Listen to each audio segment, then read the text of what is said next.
Sip,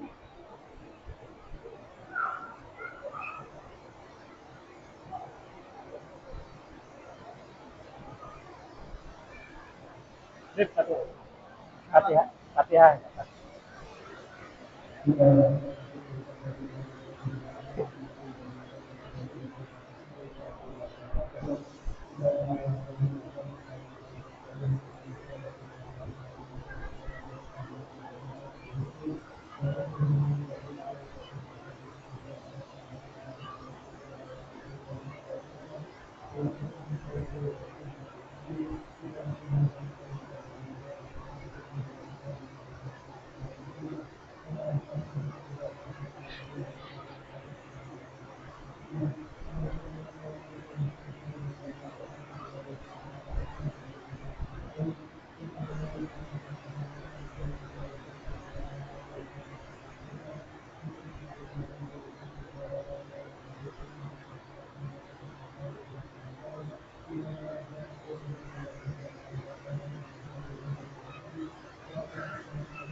Kedengaran lah. Kedengaran lah. Jelas lah. Kedengaran lah jelas. Halo. Ibu-ibu pada kasih sedikit anak jauh untuk rendangan. Ini keadaannya nih. Nah, sedikit banyak kedengaran. Lalakiannya ke sini, dikit maju. Sudah cukup aja, cukup aja. Nah, sudah.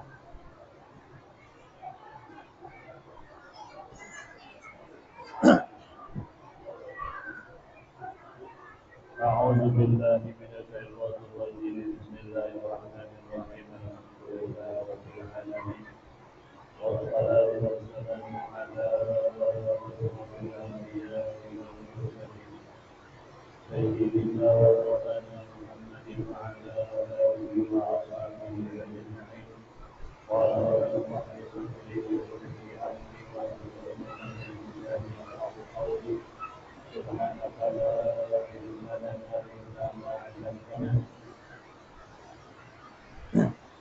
إنك أنت العليم الحكيم لا حول ولا قوة إلا بالله العلي العظيم الحمد لله والشكر لله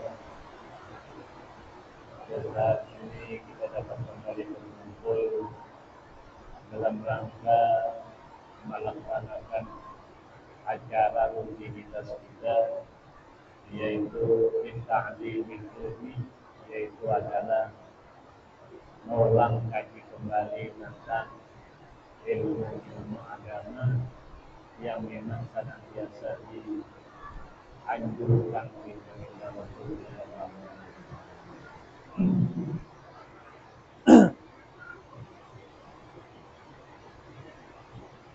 Mudah-mudahan dengan acara yang seperti ini dapat menambah keimanan, menambah menaikkan derajat keimanan kita dengan Allah Subhanahu wa taala dan menyempurnakan ibadah kita.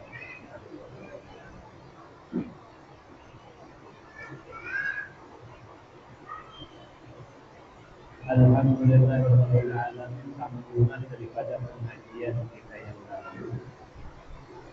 Hari ini kita akan membahas masalah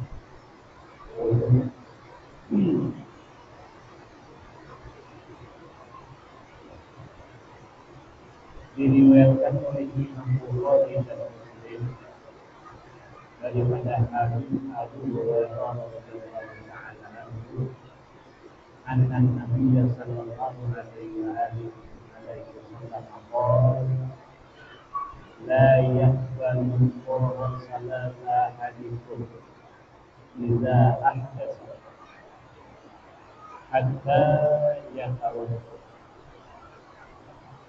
Allah Subhanahu wa taala tidak menerima salat salah seorang daripada kalian kata baginda Rasul apabila ia berhadas sehingga ia berwudu.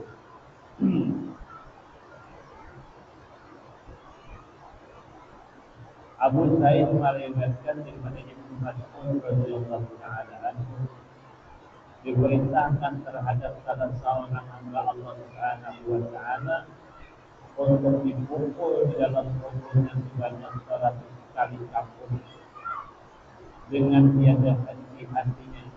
Ia berharap dan berdoa sehingga hanya pulang satu kali pukul saja, maka tubuhnya sudah dipenuhi api. Karenanya ia bertanya, mengapa kalian mencambuk tubuhku? Dijawab oleh malaikat, karena engkau melakukan sesuatu salat tanpa berhenti atau berjalan tanpa berhenti. Dan ketika engkau lewat di hadapan orang-orang yang sedang dianiaya, engkau tidak memberikan pertolongan kepada mereka. Nah, jadi hadis baginda Rasul sallallahu alaihi wasallam tadi menjelaskan kepada kita bahwasanya seseorang yang melaksanakan salat tanpa wudu itulah yang bersyukur Allah Ta'ala tidak akan menerima salat. Jadi artinya apa? Wudu itu adalah kunci diterimanya salat. Kunci. Melaksanakan salat tanpa wudu itu malah menjadi haram. Nah, oleh karena itu jangan diperhentengkan yang namanya wudu. Karena itu akan menentukan diterimanya salat atau sembahyang kita. Sementara amal ibadah yang paling besar, manfaatnya paling besar, pahalanya paling besar, pengaruhnya setelah kita mengenal Allah adalah salat. Salat, sembahyang. Ada ngaran? Ada ngaran?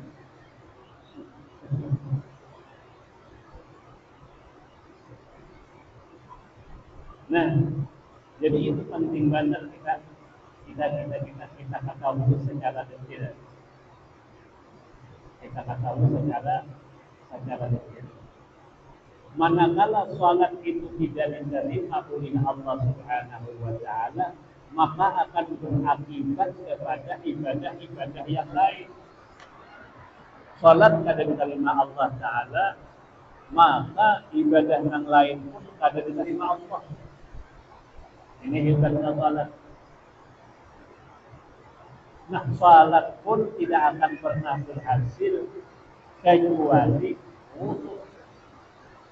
Wudu tidak pernah berhasil kecuali mengenal air yang telah kita wudukan. Kelihatannya sepele, kecil, penting, tapi itu adalah merupakan satu penentu diterima dan tidaknya. Cuma ini namanya masalah air akan dibahas setelah ini menjelaskan.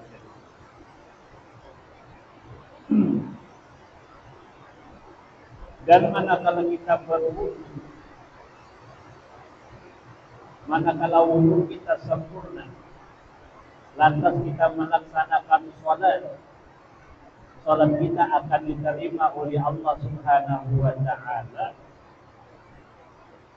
Manakala selesai kita melaksanakan salat, Assalamualaikum warahmatullah.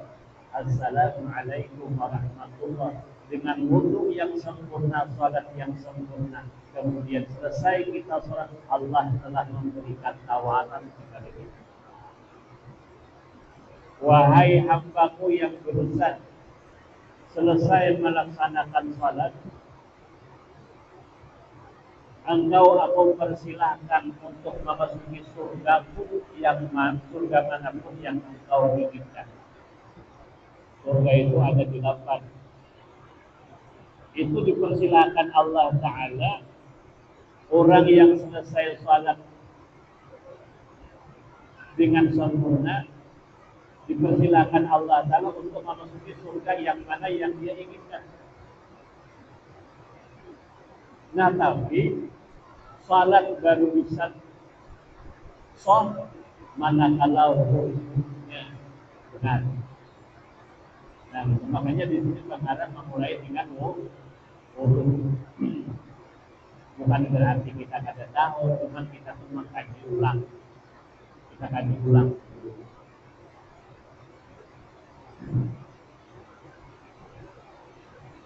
Hatta yatawadda. Ada suatu hadis yang diriwayatkan oleh Ibnu Mas'ud. Ibnu Mas'ud ini orangnya halus sedikit orangnya. Pernah ditawari oleh baginda Rasul Sallallahu Alaihi Wasallam. Kata baginda Rasul, siapa yang sanggup melantunkan Al-Quran saat sekarang ini, siapa yang sanggup melantunkan Al-Quran? Dulu mengaji Al-Quran itu taruhannya nyawa. Mengucap la ilaha illallah taruhannya nyawa. Tidak seperti sekarang gampang. Karena di masa dakwahnya baginda Rasul Sallallahu Alaihi Wasallam itu tantangannya luar biasa. Ibnu Mas'ud menjawab, "Ulun ya Rasulullah." Ibnu Mas'ud yang menyanggupi di antara sekian banyak sahabat, siapa yang sanggup melantunkan Al-Quran, artinya membaca Al-Quran yang dapat didengar oleh orang banyak, termasuk orang-orang kafir Quraisy. Ibnu Mas'ud menjawab, "Ulun ya Rasulullah." Oh, ini Ibnu Mas'ud. Manakala melantunkan Al-Quran, benarlah Ibnu Mas'ud dipukuli orang.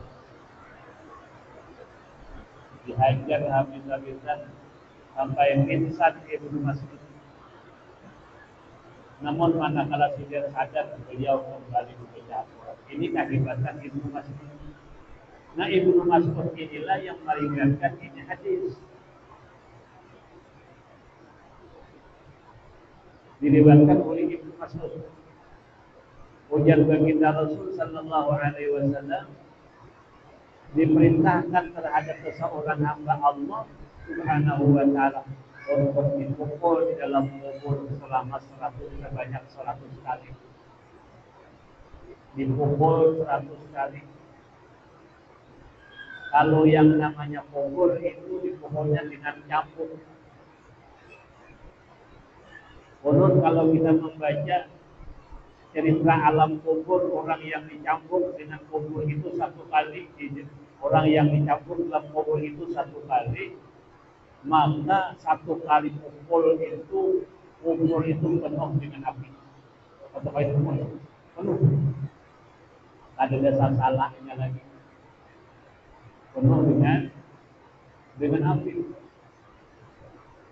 Sedangkan ini Rasulullah SAW, Allah Ta'ala merintahkan dicambuk itu sebanyak 100 kali berturut-turut tanpa henti. Dipukul terus sampai 100 kali. Yang hanya mau mati, tapi kadang mau mati. Ini hidup terakhir sudah. Terakhir. Lalu bertakut nang dipukul deh bertakut kenapa aku makan dipukul deh bertakut lawan malaikat kenapa aku dipukul deh Jangan bahasa kita dijawab oleh malaikat. Karena engkau melakukan salat, melakukan satu salat artinya cuma sekali, tanpa bersuci, tanpa wudu. Salat tanpa wudu berakibat mengundang murka Allah Subhanahu wa taala sehingga dia disiksa di dalam kubur. Nah, ini bahayanya. Nah, makanya oleh karena itu sampurnakanlah wudu dengan sebaik-baiknya. Insya Allah pada pertemuan yang akan datang kita membahas tentang wudu secara detail. Ini komentar-komentarnya di dulu yang mengarang tentang wudu. Gara-gara dan macam itu. Tapi manakala wudunya sempurna, sembahyangnya sempurna, malah ditawari masuk surga yang mana dia inginkan. Tapi manakala wudunya itu sudah tidak sempurna, jangan harap mendapat tawaran daripada Allah, malah disiksa. Oh, itu umpamanya wudu inting aja nang penting buan nyain tasawufnya mantap. Umpama kan kadang-kadang agamanya itu sekarang. Ketahuilah tanpa syariat hakikat gagal total. Tanpa syariat hakikat gagal total. Tanpa hakikat syariat rusak total. Jadi artinya apa? Antara syariat dan hakikat, antara tauhid dengan fiqh itu satu kesatuan yang utuh yang tidak bisa dipisah-pisahkan. Tak ubahnya laksana jasad dan roh. Jasad dan roh ada bisa dipisah. Kalau dipisah, jasad sendirian roh tidak ada. Ngarannya mayit, ya kan?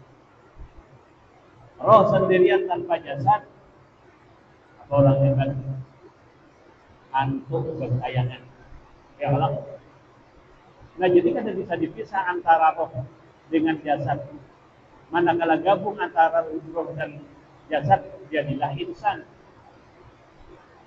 Jadi antara fikih dan tauhid atau syariat dengan hakikat kada bisa dipisah. Menyambutnya aja terpisah, pelaksanaannya jadi satu. Barang siapa memisah satu antara keduanya gagal. Pasti gagal. Nah, pasti gagal. Nah, jadi di sini lalu di pengarang pertama masalah wudu. Nah, jadi orang yang ada berwudu waktu salat, jangankan mendapat tawaran daripada Allah, malahan itu menjadi atau mengundang murka Allah. Makanya lah mengingat kita batal waktu salat wajib bakaram. Arti bakaram itu berampih. Wajib kita bakaram berampih. Munnya rasa-rasa aja kan ya. Sembahyang sudah waktu sembahyang timbul umpamanya Anda bakantut tapi sudah sembahyang belum sembahyang makruh mana hari bakantut supaya jangan batal diariti bakantut oleh sebab itu ma'ariti hukumnya makruh. Tapi sudah waktu sembahyang batal kita rasa bakantut asal bakantut asa kada nang kaya apa kita mengambil langkah mun inya kadada tanda yang meyakinkan kita itu takantut kita anggap ada batal saja. Mun kadada rasa bakantut anggap kada. Lamun inya kadada tanda-tanda kita bakantut. Maksudnya tanda-tanda itulah mendengar bunyi kah, membuat kita yakin lah, atau mencium bau membuat kita yakin, atau merasa mulinya kali aja nanti kita anggap ada batal itu sudah sembahyang. Namun sudah sembahyang, tapi mulnya belum sembahyang, kadang kantut dengan makruh ditahani makruh. Nah jadi wajib batal tadi pula, wajib batal. Nina, kalau mau jadi tarusakan bahayanya ini tadi. Nah jadi kenapa orang tadi disiksa oleh baginda Rasul Sallallahu Alaihi Wasallam di dalam kubur? Karena mereka itu melaksanakan salat dengan tidak memakai air wudhu. Mau inya banyu kada sama sekali boleh kita tayamum ganti wudhu dan tayamum. Ini ada dibahas tentang tayamum insyaallah. Imbah itu pulang orang yang disiksa di dalam kubur tadi ada menulungi lawan orang yang dianiaya. Nah jadi ada orang yang dianiaya, maka kita dianjurkan menolong orang yang dianiaya. Dalam hadis yang lain, tolonglah orang yang dizalim dan orang yang mengzalim. Tolonglah orang yang teraniaya dan orang yang menganiaya. Baik orang yang mengzalim ditolong juga, ataupun yang dizalimi tolong juga. Menurut orang yang dizalim nyaman dia memaham ya orang teraniaya gampang dia paham dia. Tapi bagaimana menolong orang yang menganiaya? Nah, menolong orang yang menganiaya itu adalah kita berikan nasihat. Kita berikan nasihat sehingga dia tidak akan berbuat aniaya lagi pada hari yang akan datang. Bisa itu kayak pacarannya kita lihat sikot. Dan itu kewajiban kita kaum muslimin kan. Apabila kita berteman orang yang beraniaya kita tolong. Dan orang yang menganiaya kita tolong dalam kata lain kita berikan nasihat supaya dia sadar. Itu menurut orang yang menganiaya.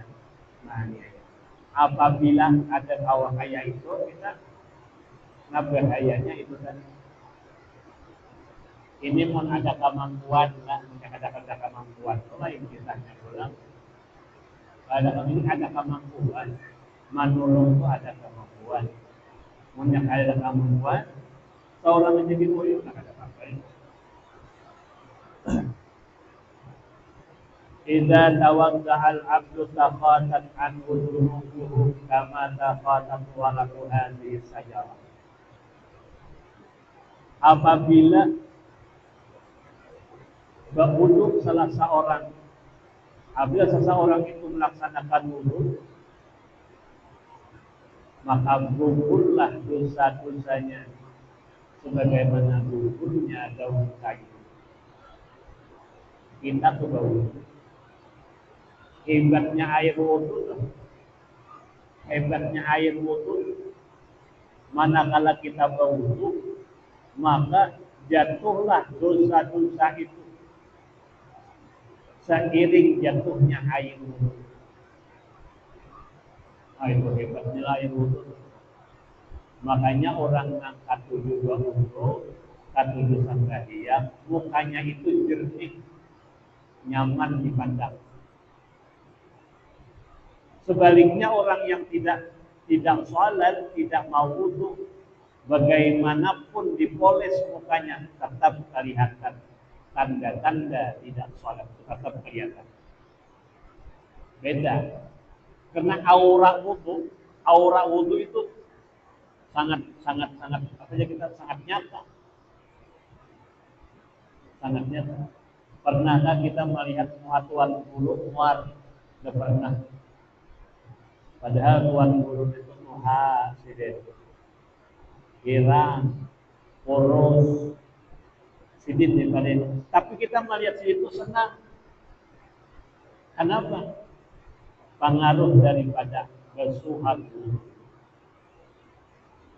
Nah, bagaimana kadang-kadang tersentuh air guru, maka muka itu akan beda dengan orang yang sering.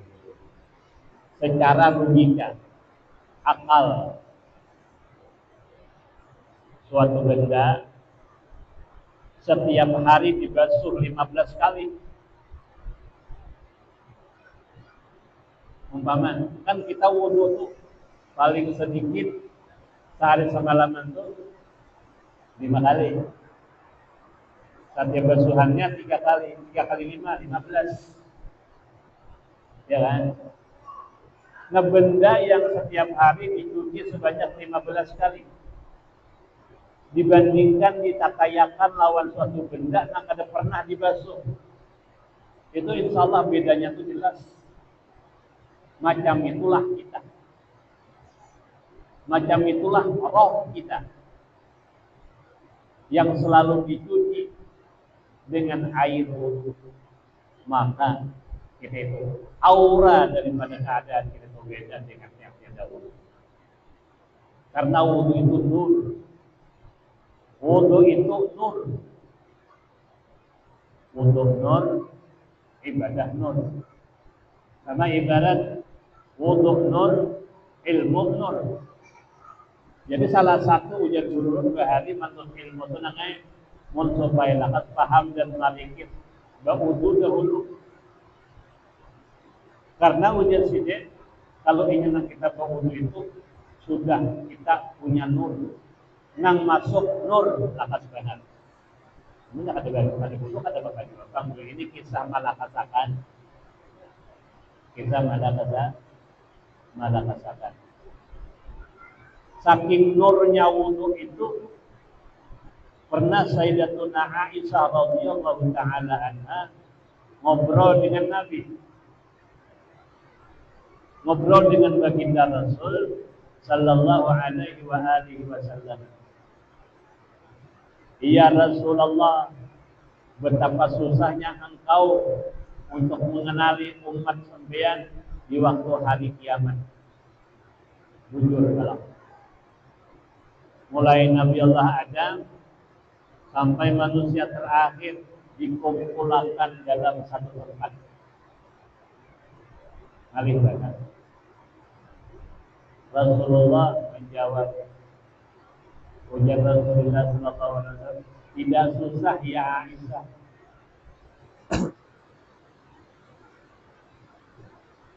Allah.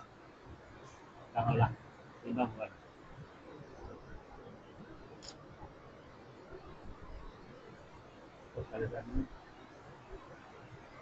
Sudutnya dah. Sudut.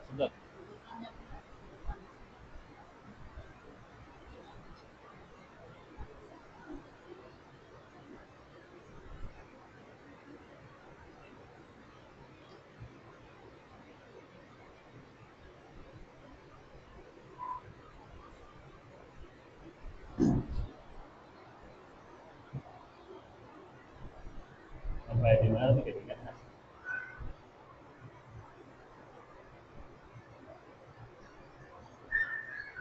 betapa susahnya engkau ya Rasulullah mengenali umatmu di hari kiamat. Kalau kita pikirkan secara logika, secara akal benar susah. Bayangkan aja mulai Nabi Allah Adam sampai manusia terakhir dikumpul jadi satu. Tapi kata baginda Rasul, tidak ya Aisyah. Karena apa? Karena baginda Rasul sallallahu alaihi wasallam akan dapat mengenal umat sidin min asari ghurril muhajjalin. Min asari ghurril muhajjalin, ujar kita daripada bekas basuhan wudu. Basuhan wudu kalau kita tening kesini betul lah. Batasnya nih. Tapi supaya yakin kita lebih lah. Ayat lebih anggap saya kata.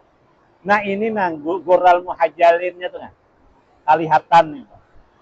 Tambahan ini. Bercahaya luar biasa, sanggup mengalahkan cahaya matahari di kala itu. Matahari tinggal sebentar. Tatap cahaya gural muhajjal itu daripada bekas-bekas basuhan itu mengalahkan cahaya itu. Jadi Rasul gampang mengenali umatku di sana, umatku di sana, umatku di sana, umatku. Apa yang menjadi tanda, apa yang menjadi pengenal, atau apa yang jadi KTP-nya, yang jadi KTP-nya di waktu itu adalah min asari wudu. Jadi min asari wudu daripada bekas-bekas basuhan wudu. Nah, jadi mengingat Rasulullah ada pinangku lantaran ada tanda itu jangan disalahkan Rasulullah. Rasulullah ada pilih-pilih dengan umat. Ada pilih-pilih sih. Cuman kadang-kadang mengakibatkan Rasulullah itu ada kena dengan seseorang itu lantaran seseorang itu tidak membuat tanda kepada Rasulullah. Apa tandanya? Min asari wudu. Bekas-bekas basuhan wudu. Itu menjadi tanda kita di hari kiamat. Mudahan kita selamat berada. Insya Allah selamat ya Allah. Yakin diselamatkan Allah Ta'ala. Ibadah pulang dapat anggur oleh Allah. Malam Rasulullah dijauhin dapat nanti datangnya dijauhin. Sahabat kita sanggup. Anu penting kita gawe. Selamat saja tuh insya Allah. Nah mintuna Rasulullah itu gampang mencari umat. Cuma menurangnya kada untuk artinya kada ada tanda. Kada ada tanda. Kalau kada ada tanda, bagaimana kita bisa? Bagaimana Rasulullah bisa memberikan syafaat? Karena dia sendiri tidak membuat tanda pengenal kepada Rasulullah Sallallahu Alaihi Wasallam. Apa tandanya? Semakin seseorang itu sering wudhu, semakin nampaklah cahaya daripada wudhu itu, semakin mudah Rasulullah mengenal akan orang tersebut. Kenapa jadi bercahaya? Kenapa jadi keluar cahaya? Karena di sini dikatakan idza tawadda al-'abdu tahatan anhu dhunubuh kama tahatatul waraqu fi hadhihi sajarah. Apabila ujar Rasulullah sallallahu alaihi wasallam kalau seorang itu berwudu maka gugurlah, maka hilanglah dosa-dosanya. Dosa-dosa darinya sebagaimana gugurnya daun-daun pohon kayu. Nah jadi manakala kita berwudu maka hilanglah dosa-dosa yang ada pada roh kita. Hilang dosa-dosa yang ada pada roh kita. Sehari kita membuangi dosa untuk membersihkan roh kita itu 5 kali. Iya tentu bersih. Tapi manakala kada wudu ya suram, maka cahayanya ada. Jadi manakala ada, insya Allah orang itu akan diberikan syafaat oleh Rasulullah. Manakala ada itu jangan dipadahkan Rasulullah yang ada memberikan syafaat. Kita seorang yang salah. Ya kalau umat itu sendiri yang salah. Nah, masya Allah la quwwata illa billah. Itu pentingnya wudu. Jadi biar mungkinnya kita merasa masya Allah ternyata wudu adalah berfungsi untuk menghilangkan dosa-dosa yang ada pada roh kita. Idza tawadda al-'abdu al-muslimu aw al-mu'minu faghasala wajhahu kharaja min dhanbihi kulli khati'atin nadhara ilayha bi'ainayhi mimma aw ma'a akhir qatri al-ma' fa idza ghasala yadayhi kharaja min kulli yadayhi kulli khati'atin kana Yatasat hayadahu ma'al ma au ma'a qatril ma'i wa idza ghasala rijlaihi kharajat kullu khati'atin massatha rijlahu ma'al ma au ma'a qatril ma hatta yakhruja taqiyan min ad-dhunub. Di sini terlebih dahulu memadahkan, mengesahkan, menerangkan tentang keistimewaan wudhu. Jadi cara wudhunya belum diterangkan kaidah, cuma memadahkan dulu penjelasannya. Sebahagian. Apabila seseorang muslim atau mukmin berwudhu, maka ketika dia membasuh wajahnya, keluarlah dari wajah itu setiap dosa yang pernah dipandang oleh matanya beserta dengan guguran air atau sisa-sisa air. Nah, jadi manakala kita wudhu, maka dosa-dosa yang ada pada muka kita ini dihilangkan oleh Allah Ta'ala. Seiring dengan gugurnya baju tadi. Kalau boleh kita umpamakan, dosa yang jatuh seiring dengan jatuhnya air ibarat ibu-ibu. Ini ibarat ibu-ibu pakai popor. Ada popor bahari itu warna bangetnya.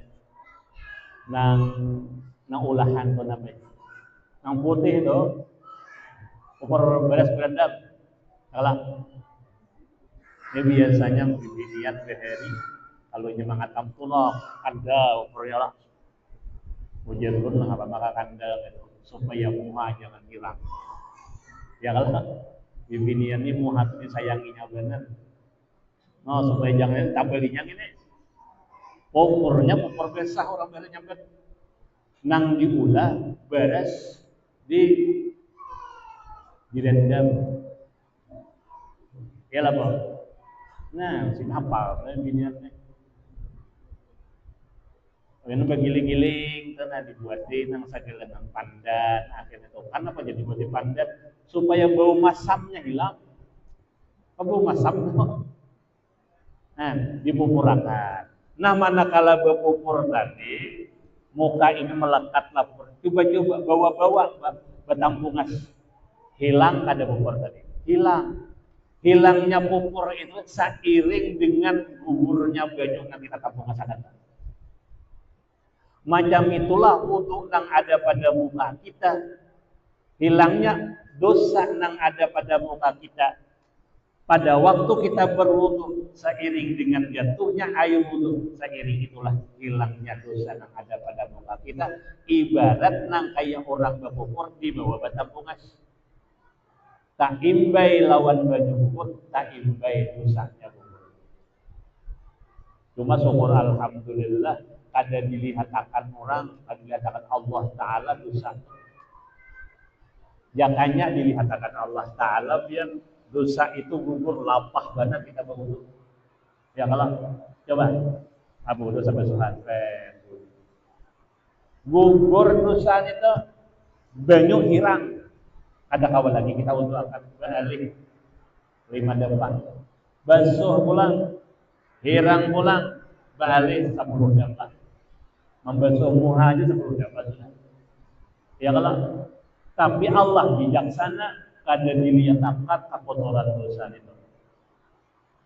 Balung tangan 15 depan pulang, tangan kiri 15 depan pulang.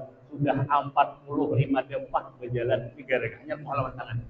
Ya kalau kepala pulang 15 depan pulang jadi 50 tambah 15 40 60 depan. Jangannya dilihatkan Tuhan tulisan. Tapi Allah Ta'ala bijaksana azizul hakim. Kada dilihatkan Allah Ta'ala tapi kita yakin dosa kita gugur. Tapi kada dilihatkan Allah Ta'ala. Kenapa jadi kada dilihatkan? Supaya hamba Allah umat Rasulullah jangan lapah benar waktu berwudhu. Ini pun kelihatan bercampur sampai berubah daripada air tersebut, maka air tadi bukan lagi air mutlak, itu masalahnya. Kita insya Allah mempelajari tentang air. lalu menunggu sebarang bahan atau orang fatal para peribadatan itu saurangan dia pun kawan banyak kuduan kayak ini kan abang kita kudu kali kata tapi Allah Taala bijaksana kada dilihatkan oleh Allah jadi tetap jadi situ-situ ilmu alhamdulillah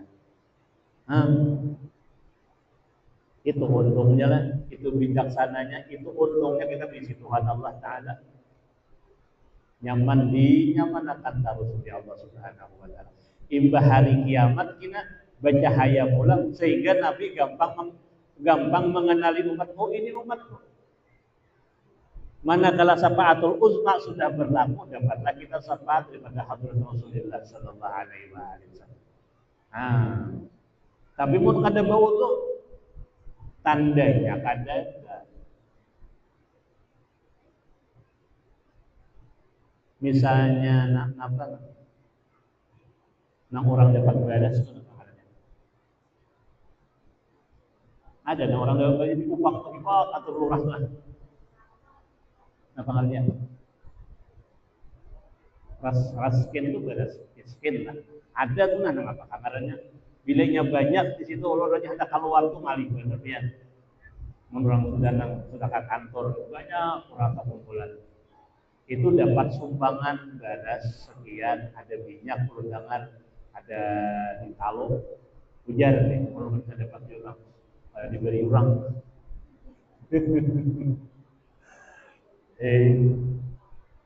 nah itu mungkin ada tandanya itu ada kartunya lah kira-kira nah mungkin ada itu mun inya kadada datang anak mengambil kan di kita di orang tanda kadada ini contoh benar aja. Kenapa kada dibeli oleh pemerintah? Karena oleh pihak setan begitu. Karena bukti kada ada. Kenapa Rasulullah SAW kada memberikan syafaat? Karena bukti daripada wudu kada ada. Ini hebatnya wudu. Salah satu lah, ini salah satu. Jadi wudu ini luar biasa sudah, luar biasa. Jadi ulun ada binian sama ada bini ulun salah satu umat ulun ada bini. Wudunya ada kisah. Cuma ini kurang kaji. Bautu nih kurang kaji sampainya ada guring itu bautu. Ada guring bautu. Jadi lakinya nih hendak mahayut. Paham ya? Mahayut kalau tahayut atau mahayut mulai. Punya tahayun ada sengaja mun mahayun dia istilah dihendak dihayunnya oleh manggatil oleh nang laki jangan lebihnya aja aku butuh gitu. Nah ini kurang ilmu ngarannya manggawe kurang ilmu padahal biar aja punya nabi binian sudah bodoh sudah atau lakian bodoh marah tahayun itu apa batalkah wudunya? Jawabnya batal. Mana bisa kada batal sudah kata Tuhan hukum pikir. Tapi pahalanya tetap jalan. Wudu ini kisah ada kenyataannya, ada kenyataan. Tahayun laki atau tahayun bini kisah ada guring. Wudu, tahayun, hukumnya batal kada? Hukumnya batal. Tapi pahalanya tetap jalan. Orang berwudu hendak guring. Bila inya itu bermimpi, mimpinya itu benar. Dikatakan dalam kitab jauh ada Naum. Kenapa jadi benar? Karena orang yang berwudu itu manakala dia itu tidur rohnya diangkat ke aras lain kan roh ini ada roh hayawan katanya roh hayawan nah roh hayawan itu nang bisa berjalan di waktu kita boleh bukan roh nang lain mau nang ini bila pacul mati jalan roh hayawan nah roh hayawan itu berjalan bilainya bertamu nang cocoknya sehingga anak kayak kita juga. Nah di situ kita asal gurinya berwudu tapi kita akan dapat melihat posisi kita ini kayak apa. Semacam ada isyarat nyaruh kita sehingga biar ujar guru berhari. Asal ini catatannya boleh wudu tapi mun kita nih bertamuan kawan nang cocok singgah kita. Roh kita apabila kita singgah, roh kita itu singgah, kita akan mengalami mimpi seperti ini. Jadi ujian guru bila nyawa dengan rancak mimpi wali Allah Ta'ala mimpi orang soleh maka rohmu insya Allah ada jauh lawan orang itu. Roh kita tuh nilainya ada jauh lawan orang itu. Tapi bila nyawa mimpi orang nang kada baik terus cerminannya roh nyawa gitu ya. Asal berwudu tapi yang ada berwudu itu lain kisahnya lah. Jadi kita mandi publik kita guring berwudu sekalipun tahayul tetap kayak itu biar batal tapi pahalanya tetap ya jalan kembali kita. Nah jadi manakala orang itu berwudu maka hilanglah keluarlah dosa-dosa yang ada yang pada wajahnya setiap dosa yang pernah dipandangnya oleh matanya hilang beserta dengan tuturan atau tetesan daripada air hujan kita tak imbai lawan banyu gugur. Lalu apabila dia membasuh kedua tangan keluarlah dari kedua tangannya itu setiap dosa yang pernah dilakukan oleh tangannya. Nah kita membasuh tadi kelah. Nang wajibnya sampai mana sampai sini lah. Nah sampai sini wajibnya. Maliwati kasih ini hukumnya sunat. Nah, ini hukumnya sunat. Tapi sekalipun sunat ini mun para saulun nah jangan sampai kada beliwat sebab sini kita kada tahu persis. Nah, kada tahu persis toh. Jadi liwati ke sini. Nah. Ini nanti maksud dengan asarul guril muhajjalin tadi bercahaya. Ujar guru ulun banyakin nangai. Nah. Ini batasannya tuh kalau batasan muha tuh mulai tumbuh rambut. Nah, tumbuh rambut. Terus sampai ke ini anak telinga. Kemudian terus ke sini. Apabila orangnya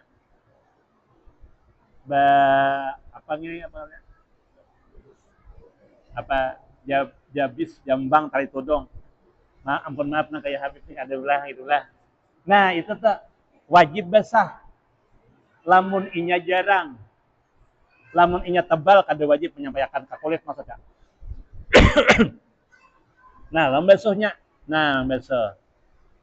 Nah, lalu ada tadi kulit maka wajib menyampaikan banyu ke kulit lamun inya jarang. Lamun inya tebal ada wajib sunat aja. Nah, kayak apa ukuran wajib lawan ukuran jarang lawan tebal manakala kita berhadapan kelihatan kulit maka itu jarang. Munnya kita berhadapan kada kelihatan kulit maka itu tebal. Kalau kita ada visi bila bodoh kita bicara min kada kelihatan kulitnya berarti tebal sunatnya menyampaikan. Munnya kita bicara min kelihatan kulit berarti jarang wajib menyampaikan. Sama janggut. Ya beliau nu janggut lah. Mun inya dilihati kelihatan kulitnya wajib menyampaikan ke dalamnya. Lamun inya tebal nah hukumnya sunat ya. Entah batasannya tadi. Sunat bajanggut tuh sunat. Janggut Rasulullah saya sakacakan. Jangan terlalu panjang. Anak panjang ada apa juga. Cuma artinya Rasulullah tuh janggut sidin tuh sekajakan gini aja. Dan sidin setiap sekian hari, lupa orang berapa hari, itu diberusi sidin janggutnya. Nah, Rasulullah. Ada besi singot. Ada besi singot. Yang besi singot tasar aja. Ini bukan masalah dilarang, kata. Cuma Rasulullah itu berjanggut, kata besi singot. Ada ulunnya, ada besi singot, ada berjanggut. Kenapa direrep? Jarang benar. Padahal Rasulullah menyuruh berjanggut. Cuma janggutnya dia menyapanya sekadar ini dan kita bersihkan. Itu Rasulullah. Nah, jadi wajiblah kita nang di sini tadi wajib juga kita basahi lamun inya jarang. Mun inya tebal ada wajib. Son. Benar.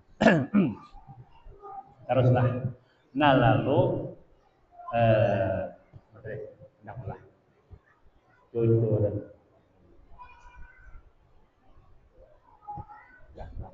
Lalu manakala kita menyapu setengah kepala, arti setengah kepala itu sebahagian.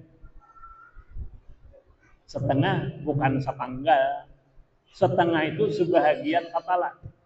Kalau sebahagian kepala berarti asal kepala aja. Boleh di sini membasahi itu. Ah, betul. Di sini asa koler mah membasahi nih. Jambulnya hanya aja diurut. umpama nih. Nah, sini hendak diurut, jambulnya hanya aja diusahakan. Bismillahirrahmanirrahim.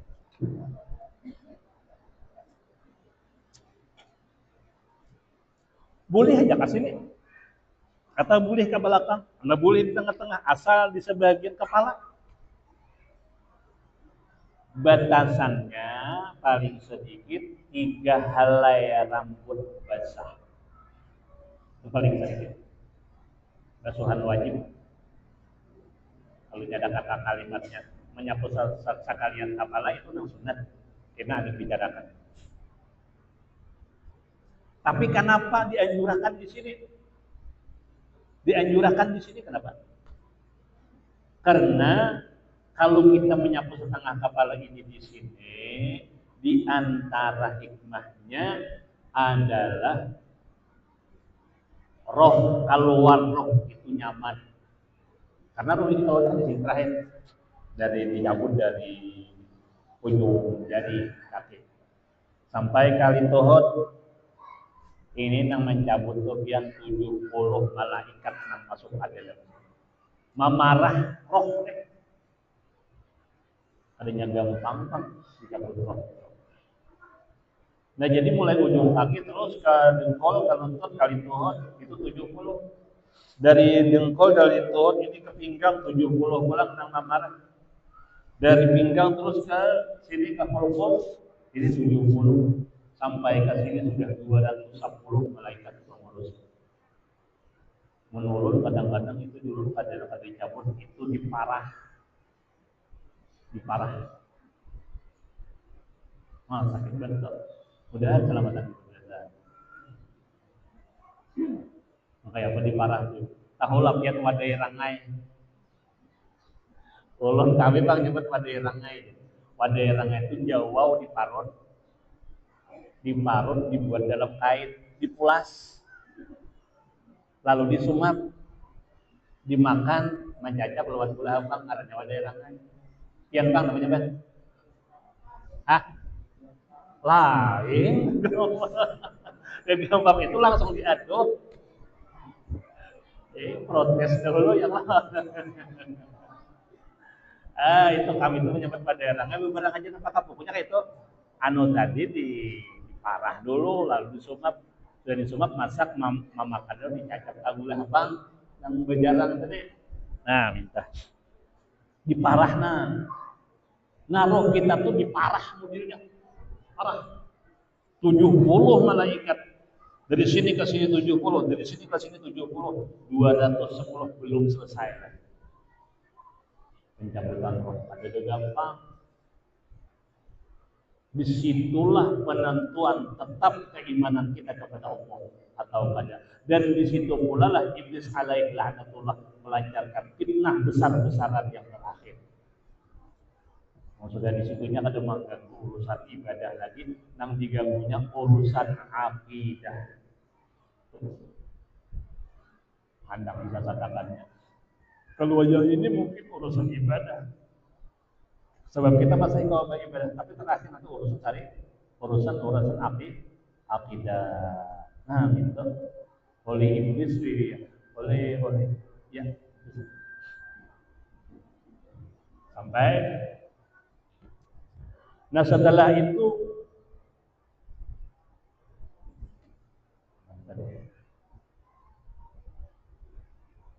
nah oleh malaikat tadi macam itu adalah kalau keluar rohnya lalu dibasuh ulang batis,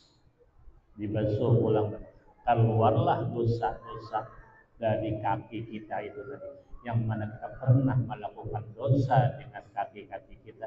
Imam kita itu melakukan dosa langsung dengan kaki kita, imam kaki kita atau kaki kita itu menjadi perantara kita untuk melaksanakan dosa, misalnya berjalan ke tempat maksiat, dosa.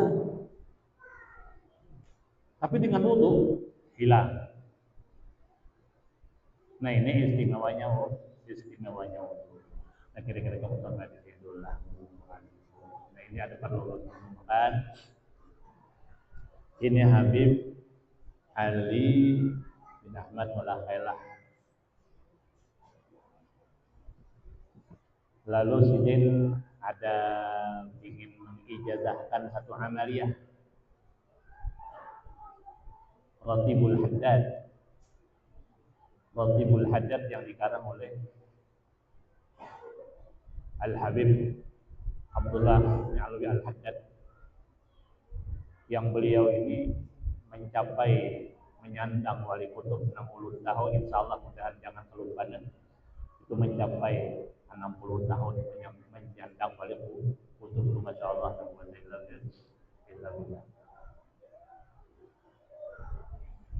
Ujar guru ulun bahari, manakala kita baca karangan daripada si Abdullah Al-Haddad, maka si Abdullah Al-Haddad itu akan hadir pada majlis itu. Kita baca Ratibul Haddad dengan ijazah yang secara mutawatir sampai kepada si Abdullah Al-Haddad Sahibul Ratib, maka si Abdullah Al-Haddad itu datang kala kita membaca. Nah ini insyaallah Al-Habib Ali Al-Mulakailah itu insyaallah saya akan mengijazahkan mengenanya Ratibul Haddad. Kita penting menghubungkan itu tadi. Apa nih? Berapa?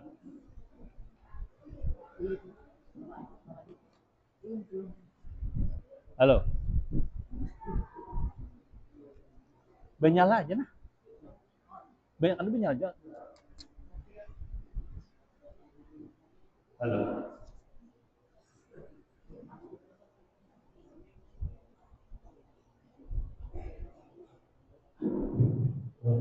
Nah itu ya. Ada banyak tabuan. Pon, kira-kira mungkin. Supaya ada hubungan kita dengan Rasulullah. Kita secara hubungan darah kita kada bisa. Lain Habib sudah terhubung sudah. Kita supaya terhubung lawan Nabi kayak apa? Masih ada harapan satu, ada hubungan. Kalau dengan Rasul itu ada hubungan wasilatun nasabiyah. Wasilatun nasabiyah itu hubungan dengan pertalian darah. Kemudian yang kedua wasilatul ilmiyah wal amaliyah. Wasilah ilmu dan amal. Nah jadi ini mudah-mudahan dengan adanya Habib mengijazahkan daripada Ratibul Haddad. Insya Allah mudah-mudahan kita terhubung dengan Rasulullah sekalipun hubungan kita melalui wasilatul ilmiyah wal amali wal amali. Ini kepada Habib saya persilakan.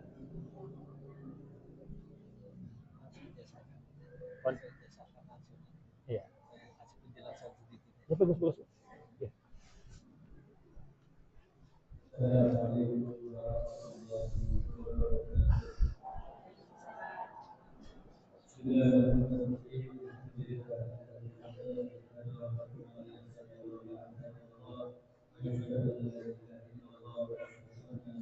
Ini kan kita habis bukunya kita punya anu minggu kedua kita ngumpul di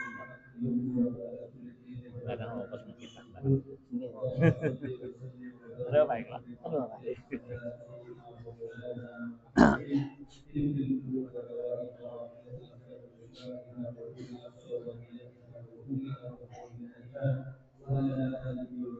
Kita nampak link sanatnya.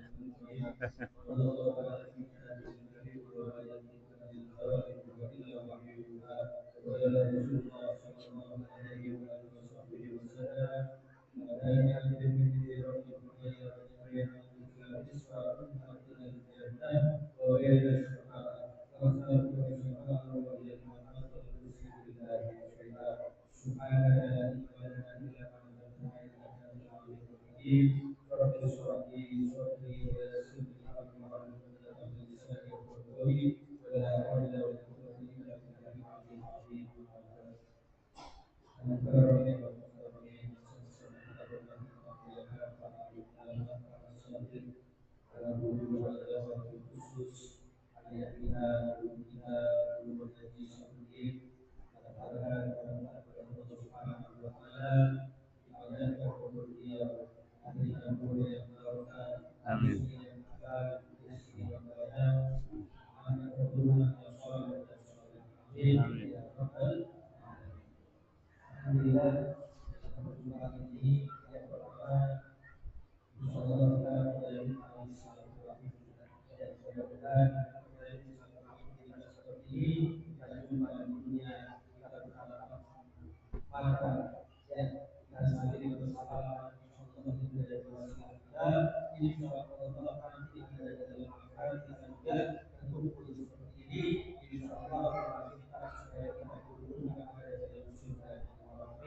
Amin.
Ini kenapa?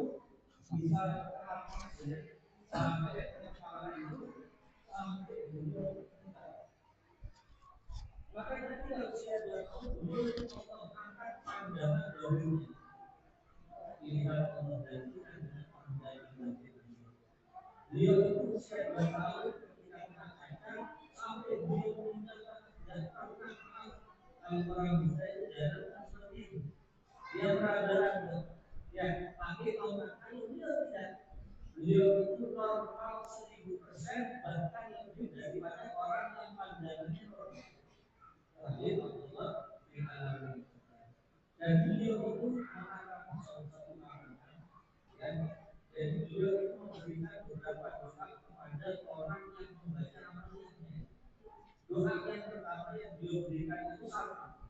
Yang pertama yang paling afdol buat beliau bagi orang yang mengamalkan kalau itu beliau doakan supaya ketika nanti nazar sama maut ya itu dalam keadaan khusyuk. Itu doa yang pertama bagi yang mengamalkan nazar. Yang kedua adalah beliau orang yang mengamalkan nazar ini berarti mengamalkan dirinya dan juga diri-dirinya. Di mana pun dibaca beliau di dalam rumah dia maka 40 rumah ke depan aman, 40 rumah ke belakang aman, 40 rumah ke kanan kiri juga aman. Jadi bukan hanya yang baca satu orang yang dapat manfaat tidak. Kata beliau aman, aman dari apa? Yang pertama aman dari kebencian, yang kedua aman dari kelaparan. Segala sesuatu dijaga. Oke, saya perjalanan, saya baca ini ada jalan 40 rumah depan belakang ini juga dapat manfaat. Nah, jadi dibaca ya, mengamalkan ini, insya Allah satu kali sebentar. 3 hari satu kali dan baca sambutnya sebentar. Ya, 1 minggu nanti sambutnya, satu minggu satu kali. 1 bulan 1 kali baca. Ya, jangan sampai tahun lagi. Ya, tahun lagi. Itu caranya. Ya, mudah-mudahan ya bagi yang mau mengambil silakan. Ya, ambil keputusan. Ya, yang mau mengambil silakan. Ya, jadi bermanfaat harganya 20.000. Ya, yang mau mengambil bukan dulu. Yang pegang dengan tangan nanti saya biasakan langsung supaya tangannya nyambung kepada diri. Nanti yang itu bakal menjadi sambelnya. Ya, supaya saya menyatakan amal bersama atau hubungan kaum yang berrasa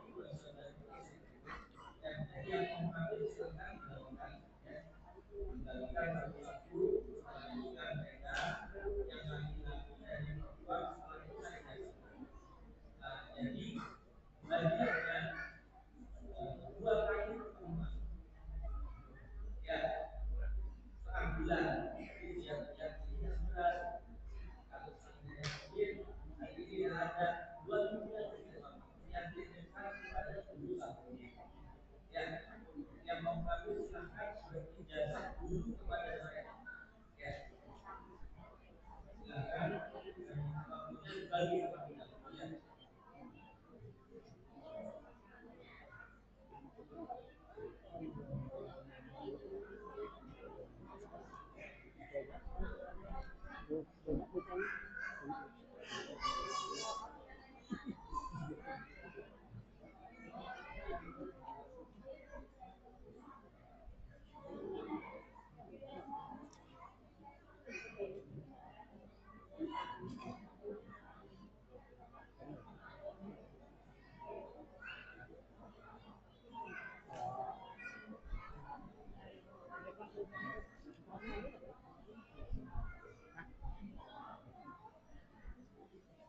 Ya sering.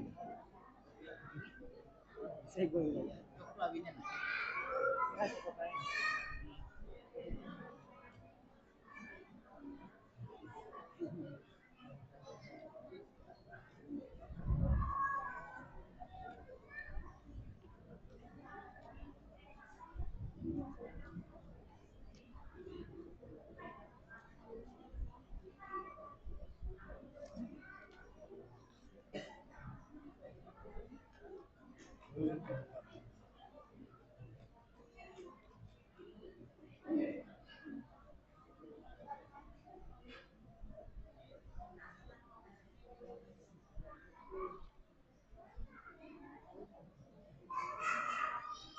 Ya, lagi yang perempuan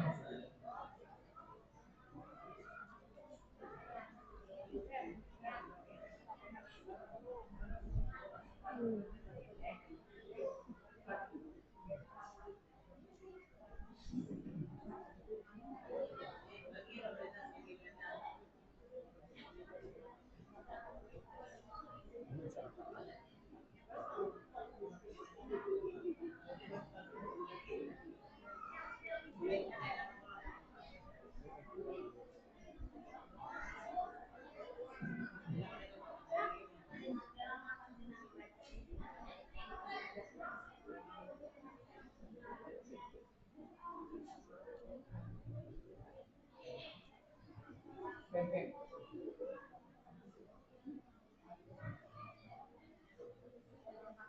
saya biasakan kalau jadi untuk yang laki-laki ya seperti itu yang perempuan ya. Yang laki-laki dipegang dengan ya pegang dengan kakinya ya.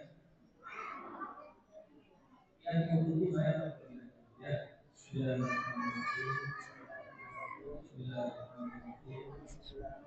Bismillahirrahmanirrahim. Astagfirullahaladzim. Astagfirullahaladzim. Astagfirullahaladzim. Asyhadu an la ilaha illallah wa asyhadu anna Muhammadar Rasulullah. Allahumma shalli ala sayyidina Muhammad wa ala ali sayyidina Muhammad. Jadi terlebih dahulu kalau saya bilang jawab yang mengucapkan dengan mulut dan mulut terima disuarakan. Dia sahabatnya nyambung kepada saya, nyambung kepada Rasulullah dan nyambung kepada Rasulullah Sallallahu Alaihi Wasallam. Ya, Bismillahirrahmanirrahim. Yasduqu inda dari hada ikrari Rabbul Muhammad lil Habib Abdullah bin Al-Haddad min Abi Zaid al-Abidin bin Ahmad bin Abdurrahman bin Muhammad bin Nasr al-Rasulullah Sallallahu Alaihi Wasallam. Jawab.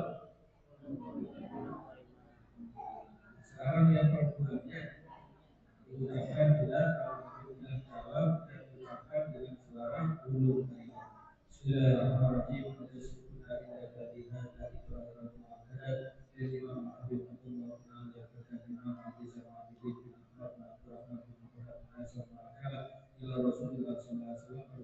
Alhamdulillah,